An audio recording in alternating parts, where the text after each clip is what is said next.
Statements में जो फर्क है उससे हम डिटरमिन कर सकते हैं कि कोर्ट्स का रवैया भी फर्क है?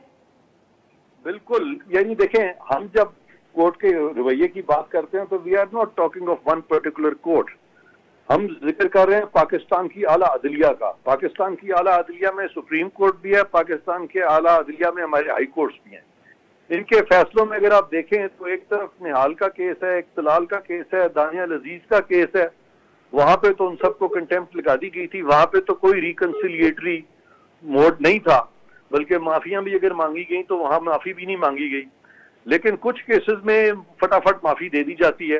तो ये जो इनकंसिस्टेंसी है, ये एक तो इसको रिविजिट करके इनको अपने पुराने फैसले जो हैं वो सारे तब्दील करने पड़ेंगे, और हमें बहुत एक इंटेलिजेंट सुप्रीम कोर्ट चाहिए और बहुत कॉम्पिटेंट जजेस चाहिए सुप्रीम कोर्ट में, जो कि ये जो चंद केसेस हैं, ये जो चंद इनकंसिस्टेंसीज हैं, इसको वंस फॉर ऑल खत्म करें, ताकि पाकिस्तान का जो क्योटिक लीगल ऑर्डर है, वंस फॉर ऑल उसको हम सीधा नोक पलक उसकी संवार सकें।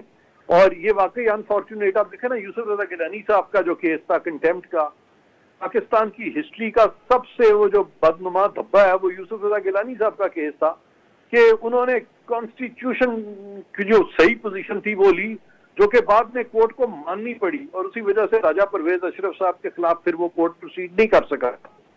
तो ये तमाम चीजें जो है, ये जब तक ठीक नहीं होंगी, जब तक ये लीगल ऑर्डर क्योटिक रहेगा। माफ करिए इरफान साहब, आपकी बात यहाँ काट रही हूँ, बट राजा परवेज अशरफ साहब ने तो खत लिखा था जो नहीं आपको पता ही नहीं है, पता ही नहीं है आपको, किसी को नहीं पता। हमने फेस सेविंग की थी सुप्रीम कोर्ट में, खत वाज अ फ्यूटाइल एक्सरसाइज। खत में लिखा क्या था, किसी ने कभी देखा है मतन क्या था? खत में लिखा था कि सदर पाकिस्तान के खिलाफ प्रोसीडिंग पाकिस्तान से बाहर भी नहीं हो सकती, पाकिस्तान में भी नहीं हो सकती।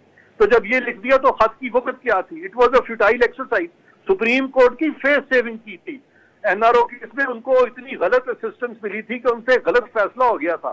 बट यही खत तो फिर गिलानी साहब के जमाने में भी लिखा जा सकता था। बिल्कुल नहीं, गिलानी साहब ने ठीक किया था, बल्कि इस खत में जब सुप्रीम कोर्ट ने इस खत में तायीद की तो गिलानी साहब की तायीद हुई कि गिलानी साहब ठीक कहते थे। गिलानी साहब यही तो कह रहे थे जो खत में लिखा हुआ था। उस वक्त सुप्रीम कोर्ट को समझाने वाला कोई नहीं था, लेकिन जब मैं सुप्रीम कोर्ट को पहली दफा समझाने गया तो खुदा का शुक्र है कि उनको समझ आ गया। और मैं बड़ी तारीफ करूंगा उस वक्त जस्टिस आसिफ खोसा की। उन्होंने बड़ी चीज को अच्छी तरह से इसको समझा और उन्होंने कहा कि ये जो इंस्टीट्यूशनल क्लैश है, अब हमें इसको अवर्ट करना है, कोई रास्ता निकालने को दरमियानी। उनके कहने पे फिर मैंने ये दरमियानी रास्ता निकाला था, वरना तो सुप्रीम कोर्ट जो है उसमें हम नहीं चाहते थे कि हमारी सुप्रीम कोर्ट जो है किसी तरह से अंडरमाइन हो। तो उस वक्त हमने ये किया। तो सर आप कह रहे हैं कि उस वक्त भी फिर रिकंसिलिएशन से ही रास्ता निकला? नहीं, उस वक्त रिकंसिलिएशन से नहीं निकला था। उस वक्त आसिफ जरदारी साहब ने बहुत बड़ा दिल दिखाया था। अगर वो चाहते तो सुप्रीम कोर्ट कुछ कर ही नहीं सकती थी। उन्होंने बहुत सब्र से काम लिया और एक सुप्रीम कोर्ट का गलत फैसला जो था वो बजाय इसके कि उस पर सुप्रीम कोर्ट की बदनामी होती है एज एन इंस्टीट्यूशन, उस बदनामी को से बचने के लिए सुप्रीम कोर्ट को आसिफ जरदारी साहब ने बचाया था।